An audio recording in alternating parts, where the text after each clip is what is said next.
ಎಲ್ಲರಿಗೂ ಮತ್ತೊಮ್ಮೆ ಒಂಗಿರಣ ಎಜುಕೇಷನ್ ಚಾನಲ್ಗೆ ಸ್ವಾಗತ. ಆಗಸ್ಟ್ 15ನೇ ತಾರೀಕಿಗೆ ಪ್ರಮುಖವಾಗಿ ನಾವು ಸ್ವಾತಂತ್ರ್ಯ ದಿನಾಚರಣೆ ಜೊತೆಗೆ ಸಂಗೊಳ್ಳಿ ರಾಯಣ್ಣ ಅವರ ಒಂದು ಜನ್ಮ ದಿನಾಚರಣೆಯನ್ನು ಕೂಡ ನಾವು ಅವತ್ತೇ ಒಂದು ಆಚರಣೆ ಮಾಡ್ತೀವಿ ಅನ್ನುವಂಥದ್ದು. ಇವರು ಕರ್ನಾಟಕ ಇತಿಹಾಸದಲ್ಲಿ ಅತ್ಯಂತ ಪ್ರಮುಖವಾಗಿ ಬರುವಂಥ ಒಬ್ಬ ವ್ಯಕ್ತಿಯಾಗಿದ್ದಾರೆ ನೋಡಿ. ಇವರ ಒಂದು ಕುರಿತು ನಾವು ಚಿಕ್ಕ ಭಾಷಣದ ರೀತಿಯಲ್ಲಿ ಅವರ ಒಂದು ಜೀವನ ಚರಿತ್ರೆಯನ್ನು ನಾವು ಇವತ್ತು ಈ ಒಂದು ವಿಡಿಯೋದಲ್ಲಿ ತಿಳಿದುಕೊಳ್ಳುತ್ತಾ ಹೋಗೋಣ ಅನ್ನುವಂಥದ್ದು.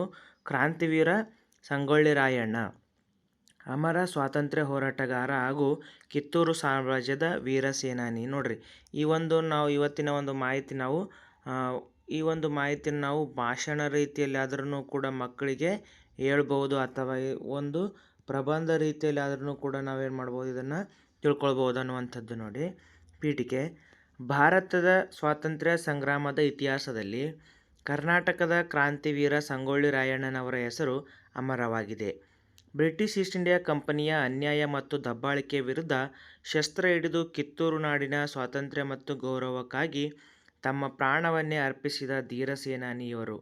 ರಾಣಿ ಚೆನ್ನಮ್ಮನವರ ಬಲಗೈಯಾಗಿ ನಿಂತು ಗೆರಿಲ್ಲಾ ಯುದ್ಧ ತಂತ್ರದಿಂದ ಆಂಗ್ಲರನ್ನು ನಡುಗಿಸಿದ ರಾಯಣ್ಣನವರ ದೇಶಭಕ್ತಿ, ಶೌರ್ಯ ಮತ್ತು ತ್ಯಾಗವು ಪ್ರತಿಯೊಬ್ಬ ಭಾರತೀಯನಿಗೂ ಸದಾ ಸ್ಫೂರ್ತಿದಾಯಕವಾಗಿದೆ.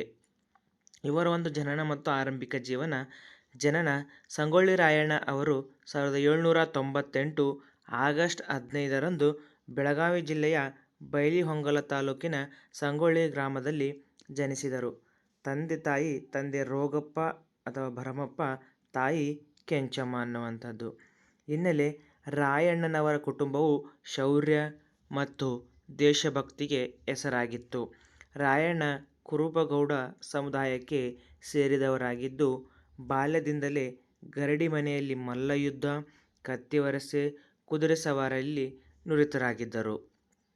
ಕಿತ್ತೂರು ಒಂದು ಸಾಮ್ರಾಜ್ಯದಲ್ಲಿ ಇವರ ಸೇವೆ: ರಾಯಣ್ಣನ ಕಿತ್ತೂರಿನ ರಾಣಿ ಚೆನ್ನಮ್ಮನವರ ಸೈನ್ಯದಲ್ಲಿ ನಂಬಿಕಸ್ಥ ಮತ್ತು ನಿಷ್ಠಾವಂತ ದಳಪತಿಯಾಗಿ ಸೇನಾಪತಿಯಾಗಿ ಕಾರ್ಯವನ್ನು ನಿರ್ವಹಿಸಿದರು.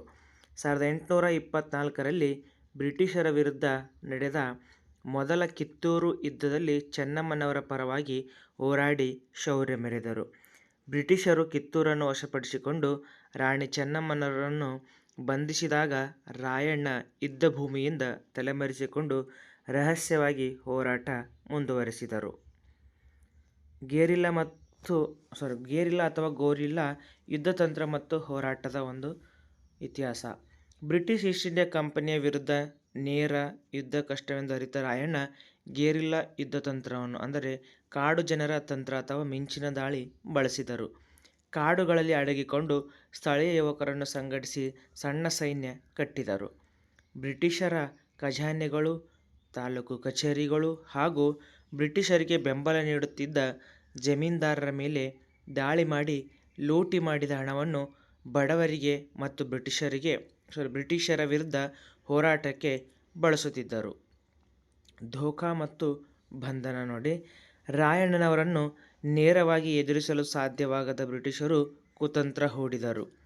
ರಾಯಣ್ಣನವರ ಜೊತೆಗಿದ್ದ ಕೆಲ ದೇಶದ್ರೋಹಿಗಳು ಲಿಂಗನಗೌಡ ಮತ್ತು ವೆಂಕನಗೌಡ ಬ್ರಿಟಿಷರ ಲಂಚಕ್ಕೆ ಆಸೆಪಟ್ಟು ರಾಯಣ್ಣ ಸ್ನಾನ ಮಾಡುತ್ತಿದ್ದಾಗ ಆಯುಧಗಳಿಲ್ಲದ ವೇಳೆಯಲ್ಲಿ ಅವರನ್ನು ಬ್ರಿಟಿಷರಿಗೆ ಹಿಡಿದುಕೊಟ್ಟರು. ಇವರ ಒಂದು ಬಲಿದಾನ ಮತ್ತು ಶಹಾದತ್ ಅನ್ನುವಂಥದ್ದು. ಮರಣದಂಡನೆ: ಬ್ರಿಟಿಷರು ರಾಯಣ್ಣನವರ ಮೇಲೆ ಸುಳ್ಳು ಮೊಕದ್ದಮೆಗಳನ್ನು ಹೂಡಿ 1831 ಜನವರಿ 26 ನಮಗೆ ಅವತ್ತು ಗಣರಾಜ್ಯ ದಿನಾಚರಣೆ ಒಂದು ಆಚರಣೆ ದಿನ ಇವರ ಒಂದು ವೀರ ಮರಣ ಅನ್ನುವಂಥದ್ದು ಬೆಳಗಾವಿ ಜಿಲ್ಲೆಯ ಖಾನಾಪುರ ತಾಲೂಕಿನ ನಂದಗಡದಲ್ಲಿ ಆಲದ ಮರಕ್ಕೆ ಗಲ್ಲಿಗೇರಿಸಿದರು.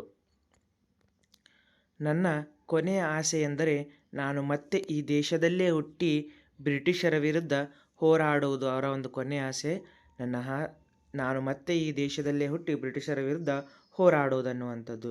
ಸ್ಮರಣೆ ಮತ್ತು ಪರಂಪರೆ: ನಂದಗಡದಲ್ಲಿ ರಾಯಣ್ಣನವರ ಸಮಾಧಿ ಇದ್ದು ಅಲ್ಲಿ ಅವರು ನೆಟ್ಟಿದ್ದ ಆಲದ ಮರ ಇಂದಿಗೂ ಅವರ ಶೌರ್ಯದ ಸಂಕೇತವಾಗಿ ನಿಂತಿದೆ.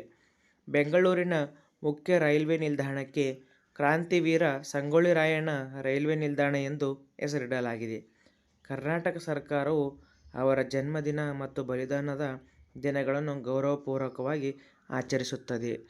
ನೋಡಿರಿ, ನಾವಿಲ್ಲಿ ನೆನ್ಪಿಟ್ಕೊಳ್ಬೇಕು, ಅವರ ಒಂದು ಜನನ ದಿನ ಏನಾಗಿದೆಯಪ್ಪ ಅಂತಂದರೆ ನಮಗೆ ಸ್ವಾತಂತ್ರ್ಯವನ್ನು ಪಡೆದುಕೊಂಡಿರುವಂಥ ದಿನ ಆಗಿದೆ ಅನ್ನುವಂಥದ್ದು. ಅವರ ಒಂದು ವೀರ ಮರಣವನ್ನು ಯಾವ ದಿನವಂತ ಆಚರಣೆ ಮಾಡ್ತೇವೆ ಆವತ್ತಿನ ದಿನ ಅಂತಂದರೆ ಗಣರಾಜ್ಯ ದಿನವನ್ನಾಗಿ ಆಚರಣೆ ಮಾಡ್ತೀವಿ. ಎರಡೂ ದಿನಗಳು ನಾವು ಸ್ಮರಣೀಯ. ಆ ಎರಡು ದಿನಗಳು ಇವ್ರದ್ದು ಒಂದು ಸಂಬಂಧಪಟ್ಟಿರುವಂಥದ್ದು ನೋಡಿ. ಇಷ್ಟ ಆಗಿತ್ತು ಇವತ್ತಿನ ಒಂದು ಕ್ರಾಂತಿವೀರ ಸಂಗೊಳ್ಳಿ ರಾಯಣ್ಣವರ ಒಂದು ಜೀವನ ಚರಿತ್ರೆ ಅನ್ನುವಂಥ. ಮುಂದಿನ ವಿಡಿಯೋದಲ್ಲಿ ಸಿಗೋಣ. ಅಲ್ಲಿವರೆಗೂ ಧನ್ಯವಾದಗಳು.